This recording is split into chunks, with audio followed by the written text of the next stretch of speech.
In our first senior boar heat, we see an array of maturity of boars in this class.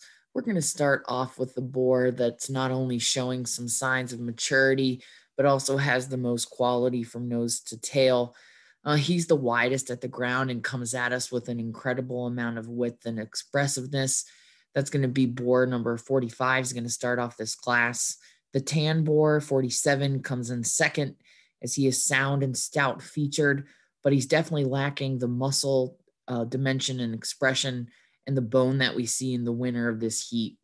We certainly appreciate the down-eared boar, number 46 and third, for his performance and fleshing ease, but he's lacking the balance and freedom of movement off of his hind two compared to the boars ahead of him in the heat today.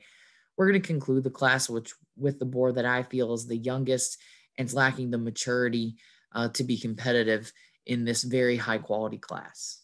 In our second heat of senior boars, we have some real differences in type and kind, some real differences in length of body, some differences in amount of center rib capacity. However, I think that we're going to start off with what I feel is a pretty easy heat winner with entry number 50. This is the real combination pig in the class that not only has the most appropriate amount of skeletal width, but is also a pig that presents us with some levelness and length down his rump and down his top. We appreciate the extra expressiveness that we see in this young boar's blade. Certainly, we would like to see him a little bit wider at the hock, but a boar that really does combine probably the longest length of stride with the most muscle and natural fleshing ease.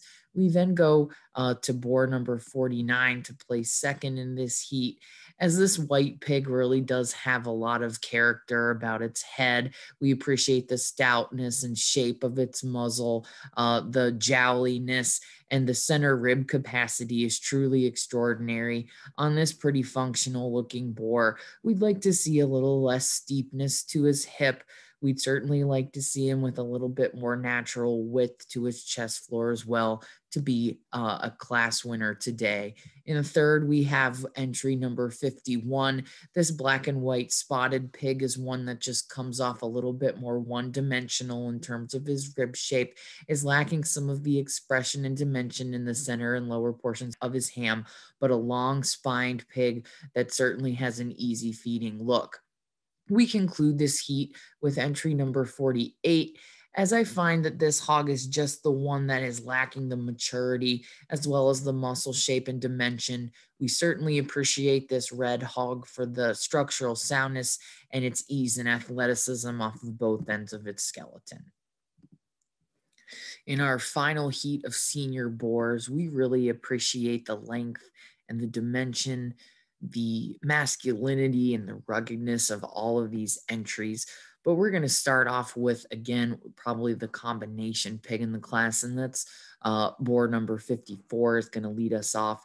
Simply a boar that's a little bit higher performing, has a little bit more elevation to his chest floor, gives us a little bit more of an uphill look, and certainly maintains adequate slope to his shoulder and angularity to his hocks and pasterns, but still has enough erectness to those pasterns to allow me to believe he's going to have a long-lived life in various production situations.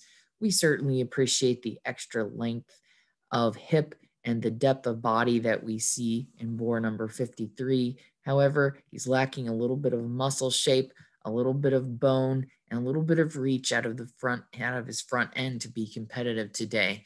The black boar is who we conclude the class with, as to me, he reads the most one-dimensional in terms of his muscle shape down his top and into the center and lower portions of his ham. We certainly admire this boar for his testicular development and the length of stride that he exhibits off of those front two. A really nice high-quality class of boars. In our final class, which is our champion senior boar drive, we'll certainly take boar 45 as our champion. I feel like he's the soundest boar, certainly not the one with the most maturity in this division, but the one that has the most future in terms of his soundness, his stoutness of features, and he certainly has the most natural muscle dimension and expression of any of the boars that we've seen. That coupled with those wonderful carcass traits of the Kuni pig, I think that this one's going to have a lot of progeny that go on to be productive as market animals and as breeding animals. For a reserve senior boar, we'll go ahead and take 54. This one came out of heat 3 and really was the more complete boar that we saw in that heat. He certainly stood out to us in terms of his performance, his length, and a little bit of extra bone and muscle that most readily follows the type and kind of our champion boar.